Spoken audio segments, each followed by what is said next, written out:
What's up, expats and travelers alike? I'm Josh with Expats Everywhere, and if you're anything like me or my wife Kalie, you're interested in getting a property here in Portugal, but you don't have a ton of cash just sitting around where you can buy the property outright, so that means that you need a mortgage. Well, I'm going to Aveiro to talk to a mortgage broker who has actually helped a ton of people out getting mortgages. He's super active in the YouTube comment section and on Facebook helping people out, and I even talked to one of his clients at the end of this video, and we discussed the buying process for them. So let's go. So I guess my first question is, as a foreigner, am I eligible to have a mortgage here in Portugal? If you live and work in the US or Canada or Australia or any other country abroad, you can finance and buy a property in Portugal. Okay. Yes.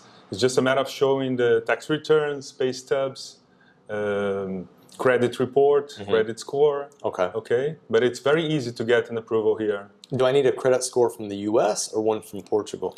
The credits, they're not looking at the credit score, the punctuation. They're looking more for the credit report. Okay. To make the analysis of the debt to net income. I see. Okay, it's just a matter of that. If you don't, if your installments fit on your debt to net income, that's okay. Okay. Okay. And I think I need a NIF. Is that correct? Yeah, sure. Okay. You need the NIF. There is the fiscal number here in Portugal. Okay. That's very important to everything here, to buy or finance something here. Are there any other documents that I need? Do I need to already have a Portuguese bank account? No. Usually, how does it work? I'm a whole market mortgage broker. Okay. So I work with several banks. Okay. So you send me the documents, and I call the banks and talk to the banks to get the proposals from them. Okay. Okay. Then we sit together once again, and we discuss the proposals. You find one that fits better for you. Okay. So the one who fits better, we go forward and open the account. Because you must have an account to get the debits from the mortgage here, okay? It's not necessary to have an account open previously, okay? Okay. You can open during the process. So it's better to first choose your bank based on the proposals. Okay. Then go on, open the account and finding your property. Okay. So I'm relatively young, relatively. No, right? you are very young. So is it possible that some people that are maybe in older age brackets are still eligible for mortgages, or is there any limitations there? Yes, sure. The age group, well, the banks usually finance up to 74 years old. So if I have 54, I can get a 20-year term. Okay. If I have 44, I can get 30. But some cases, for example, for someone within the 60s, in the late 60s, we can get maybe an expansion up to the 79-year-old, okay? Okay. It's a matter of quote the banks to see what they are willing to lend. So even someone in advanced years can get maybe a 5 to 10 year mortgage? Yes.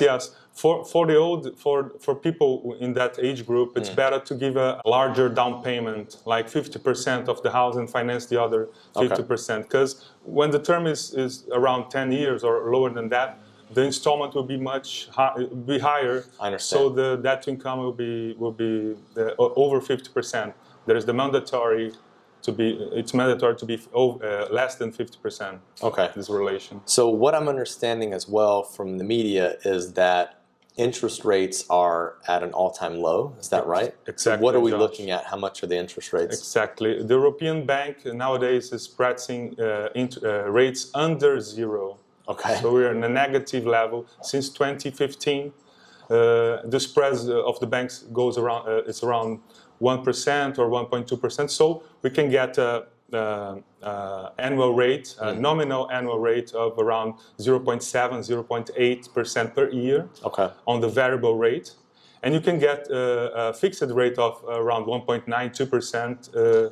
On the fixed. That's very incredibly low. Okay, so you hit on two things that I wanted to touch on because I was curious about this, how it works in Portugal.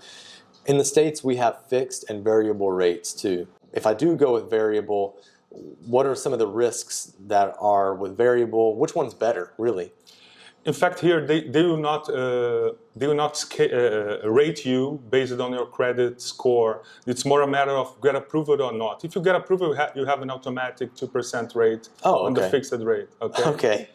For example, yeah, it's just a matter of that. They're not looking, oh, if you have 600 or 700, 800 in the credit score, the rates will be low. Not so much. Okay. Maybe just a little bit, decimal points. But I think the range among the banks will be around 1.9 to 2% on this beginning of 2022. Okay. Is it really important for you to shop around at different banks on my behalf, or all the banks kind of offering the same thing? No, that's very important because the banks here have different profiles. So if you don't fit in one bank, you can fit in the other one. Okay. So that's very important that you consult several banks. That's my job here. Okay. Great. And so how much are your fees if I want to use you as my mortgage broker? This service is free of charge. Oh, because the banks pay. The bank you choose will pay a commission for us after the deed. Okay. Brilliant. So instead of walking into a bank and talking to their specific one, so for example, we bank with Millennium. Instead of walking into Millennium Bank and figuring out rates there, I can go to you for free, and then you can shop different banks, and I might end up back at Millennium, but I might end up at another bank. Is that right? Exactly. Okay. Yes. One good thing that will help here, when you get a credit here, it's mandatory to have a life insurance. So if you go directly to the bank, you probably will make the insurance with them. That is very expensive. Okay. When you do with us, we have this relationship with the banks to get and quote the life insurance in the market. So we can go down and maybe have a 50-60% discount on the life insurance. So that's another advantage of going to a mortgage broker here. Okay, so I wanna remember that because I want to come back to that. But I did have a quick question. Are there any penalties for early repayment? Yes, there's a little penalty of 0.5% on the variable rate and 2% on the fixed rate. Okay. It's like if I want early payment 10,000 euros, I'll pay 50 euros as a penalty. It's not so much. Okay. We have to say it, but it's not so much. Okay. It's not so relevant. Okay, I see. All right, so getting back into talking about the life insurance, that sounds like another thing that maybe I wouldn't have known before even starting this process. So can you walk us through the process from start to finish? What are some of the key documents that we need? How long is this process going to take? The process takes around 50 days, maybe 60 days, okay, after the pandemic. And if you are using a lawyer to represent you here, because as you know, you can buy from the US, for example, having a lawyer here to sign the pre-contract agreement and certify the documents, sign the deed for you. The lawyer has the keys, and it's just a matter of when you come here. If you want to put it for rent, we can put it to rent at the moment. Okay. Or you can wait for you to come to Portugal to get your keys. Okay. What are some of the key documents that I'll need? So I'll need the NIF. I'll need to have insurance. The life insurance is for death. If you're dead or incapacity for work, okay, you can have your debt paid. I see. Okay, with the bank. Okay. So, but you have to do it in the banks here. You cannot transfer a life insurance from the US or Canada or any other country to Portugal. Okay, you have to do it here. Okay. Something that's really important to my wife and I is we're exploring the idea of buying a property to renovate and then renovating it. Is it possible to get a mortgage on both the property and the renovation costs? Sure, Josh. It will be two separate mortgages. One for the house that you're going to reform, and other for the restoration, for the rehabilitation, as you say here. Okay. And you have 2 years with just paying interest. Okay, you not pay principal during the first 2 years. You have 2 years to construct it, and then you're gonna start paying the principal. Okay. Okay. That's really good to know because that's really good.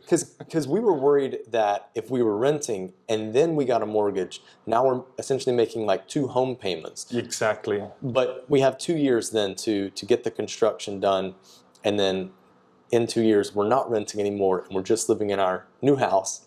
Is that right? That's right. Is the process vastly different? Is it really different? No, if we just the same. It's the same. Just 2 different mortgages. You just have to show the banks the project, a budget for the project. That's okay if they approve it. Okay, so 30% to purchase the property, 30% down, loan to value, right? And then also for the renovations, I could get 30% down. It depends. If you already have the property, you can go up to 90% on the renovation. Okay. If you make both, it's 70% for like a loan to value of 70%. Okay, so that was my question. Perfect. Is there anything else that I need to know about getting a mortgage before kind of making a decision? No, it's just like that. I think it's Portugal is a very attractive country nowadays. The prices are rising here. They have already risen, but they are still rising for sure. Yeah, There's no bubble here, no, for sure. And the interest rates are very low. And with the inflation coming, we don't know how it's going with the interest rates on the near future. So nowadays you can get a 2% on fixed rate, as I said. In the US it's like 3.5% on the fixed. So it's like a 50% discount here. So I think it's a very good opportunity here, a window of opportunity that you must go for it. Okay, cool. Well, I've actually spoken to someone that you have helped through this whole process. His name is Israel, and he was actually he's settled on a property in Matosinhos, which is right by where Kalie and I live. So I'm going to chat with him. Thanks for meeting with me. That's perfect. I appreciate it. Thank you, Josh. You're Cheers. welcome. Bye. Thank you. How did you first come in contact with Rafael? We were looking for a place to live. We were looking for really purchasing a property in Portugal because we already set our mind Portugal. And then we start looking for that first. And then we realized that, gee, we cannot do that by ourselves. We have no idea how things work in Portugal. We have no clue. So we start looking for videos, YouTubes like your videos and others, and trying to find some connection there, how we can do it. And then we came across one of the videos from Rafael. Then we started doing some research about him, looking for comments and some feedbacks from other people. And we liked what we saw and his qualifications and who he was. I sent him an email. He said, can we have like a video conference, like a WhatsApp? Yes. And that's basically what happened. He responded right away. He said, he was very kind. He said, yeah, sure enough. We can do it. No problem. So we set up the video conference, and then the rest was history. We clicked right away. What was the buying process like for you? What was your experience?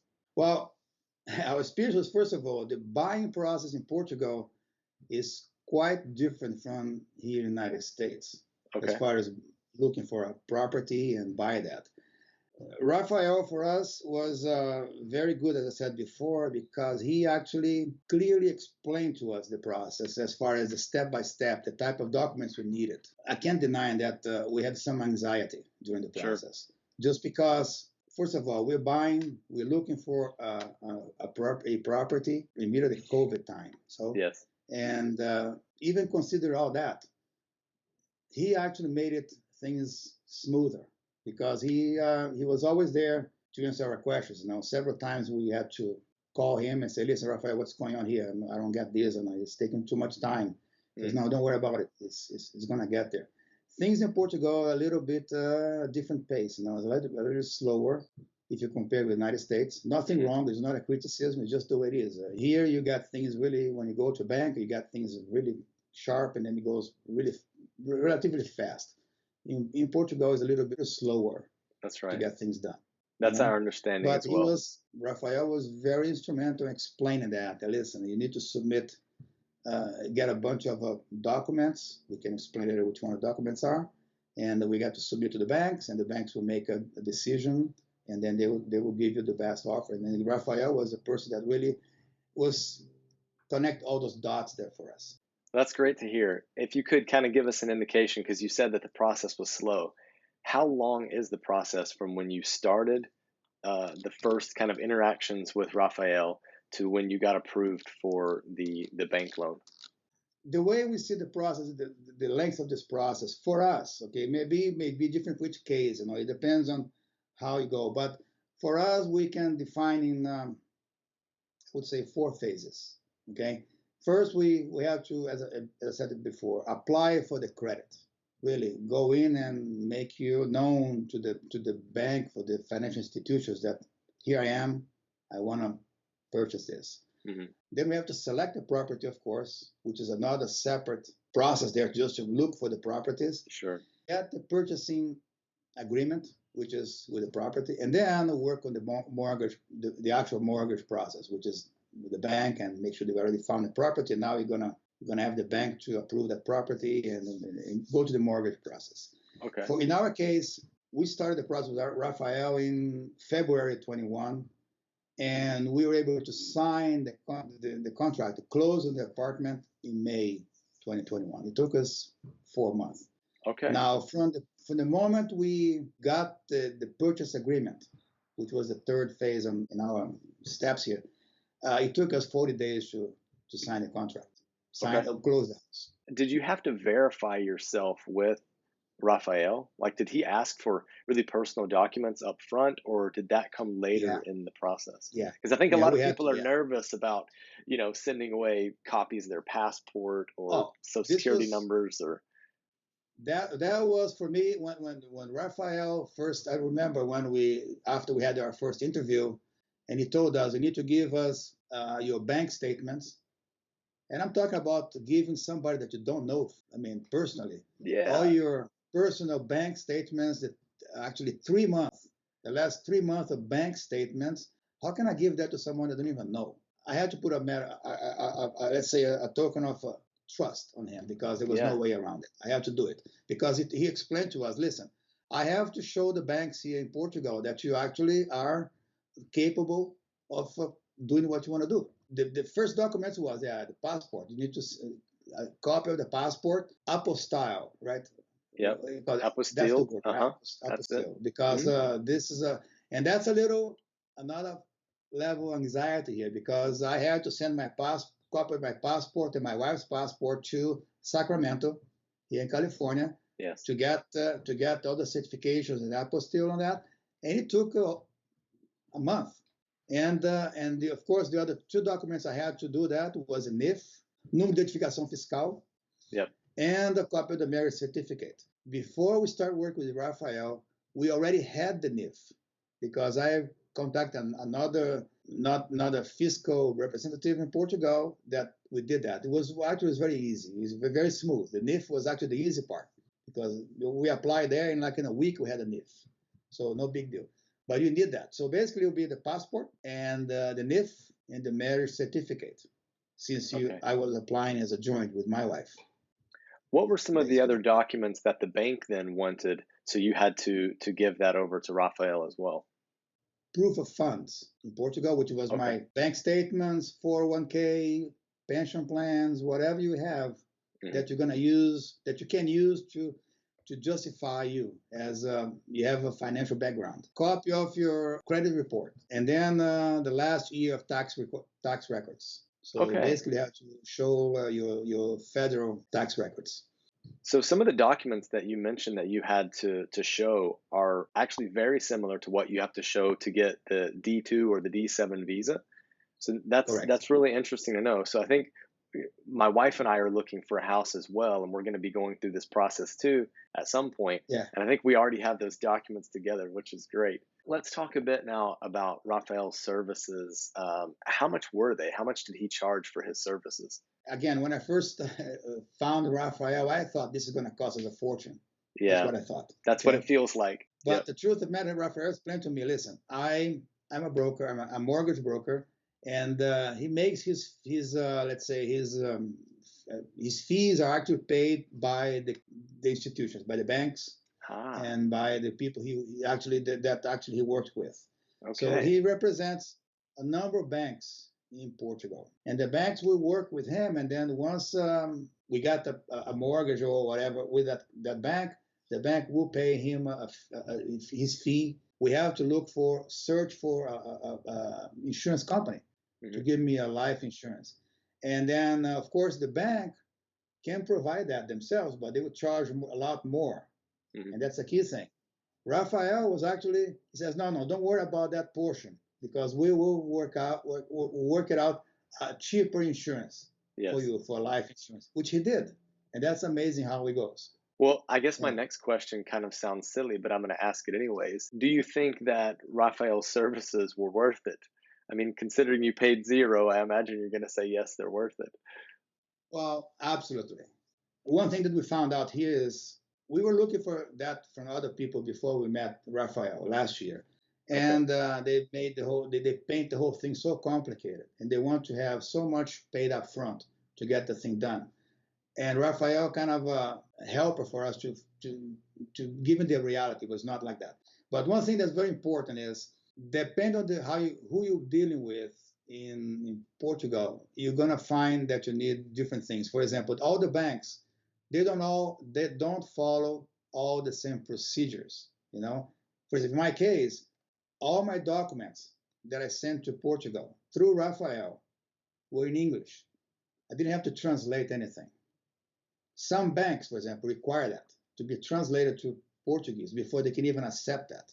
Okay. And when I started thinking about that, I felt I was in pieces. I said, man, it's gonna take me forever to translate your tax forms and all that. It's a nightmare, you know.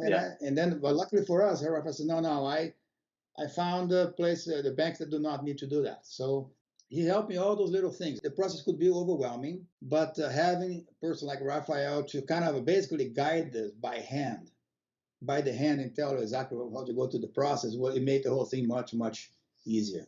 To recap, it is possible for foreigners to get a property here and do it remotely. Rafael's services are free and we're at historic low interest rates. Now, if you guys want to check out what your money can buy, we've created a playlist for you right here on properties here in Portugal. So go ahead and check that out. Now let's get moving. Bye.